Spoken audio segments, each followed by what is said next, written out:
Коньяк Азнаді. Сила лева в тобі. Росія виробляє більше зброї, ніж їй треба на війні, і вже заповнює склади. Про це заявив міністр оборони Німеччини Борис Пісторіус.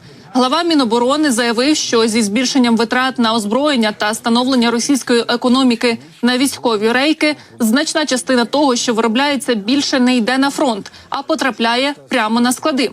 Пісторіус застеріг від подальших військових амбіцій Путіна. Ви можете бути наївними і сказати, що він робить це лише з обережності.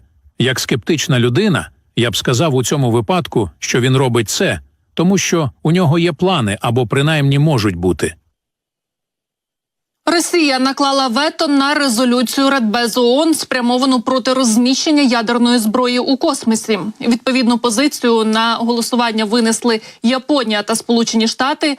За неї висловилися 13 країн. Китай утримався. Росія була єдиною, хто виступив проти.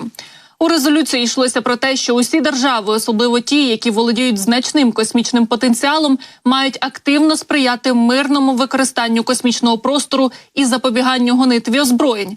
Як зауважили на засіданні Радбезу постпред США при ООН Лінда Томас Грінфілд, голосування Росії проти проєкту документа може свідчити про те, що Москва щось приховує. Рішення Росії заблокувати резолюцію розкритикували вже і у Білому домі.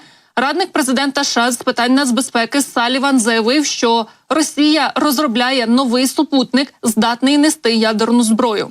Раніше про це повідомляв телеканал CNN, посилаючись на свої джерела в американській розвідці.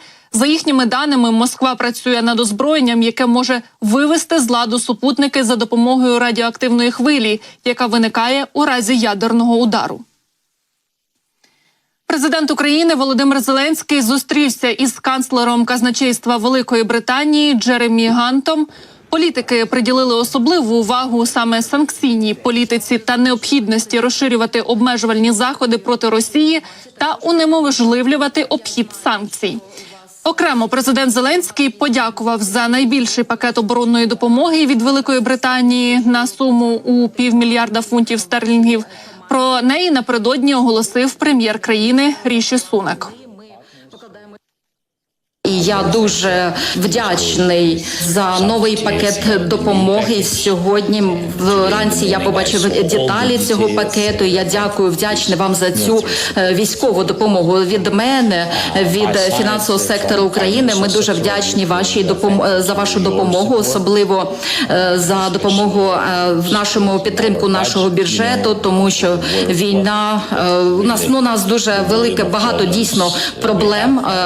У нас велика діра, якби в нашій економіці дійсно є. Тому дуже важливо для нас ця допомога, і я вам вдячний за те, що ви продовжуєте її надавати.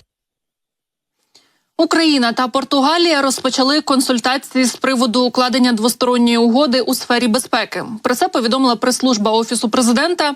Українську делегацію на переговорах очолив керівник ОП Андрій Єрмак, а сьогоднішній раунд провів його заступник Ігор Жовква. Сторони узгодили графік подальших переговорів. Також під час цієї зустрічі представники України та Португалії обговорили саміт миру у Швейцарії та роль Португалії у реалізації формули миру Зеленського. В Офісі президента нагадали, що Україна уклала вже 9 двосторонніх правочинів безпеки, а саме з Великою Британією, Німеччиною, Францією, Данією, Канадою, Італією, Нідерландами, Фінляндією та Латвією. Ну і Росія не просто хоче зірвати саміт миру, але й має конкретний план, як це зробити. Про це заявив президент Зеленський під час зустрічі з представниками держав-партнерів і міжнародних організацій, які працюють в Україні. За його словами, Україна отримала дані розвідки, які вказують на те, що РФ планує зірвати саміт миру, який відбудеться 15-16 червня у Швейцарії. У нас є точна інформація від розвідки, конкретні дані, що Росія не просто хоче зірвати саміт миру, але й має конкретний план. Як це зробити? Як зменшити участь країн? Як діяти, щоб миру не було ще довше? Ми поділимось з вами, шановні партнери, на рівні дипломатів, на рівні розвиток, плани Росії, конкретні плани, конкретні пункти. Ми разом повинні цьому протидіяти, повинні працювати у єдності. Заради справедливого миру ми всі однаково зацікавлені, щоб примусити Росію до миру і поваги до міжнародного права.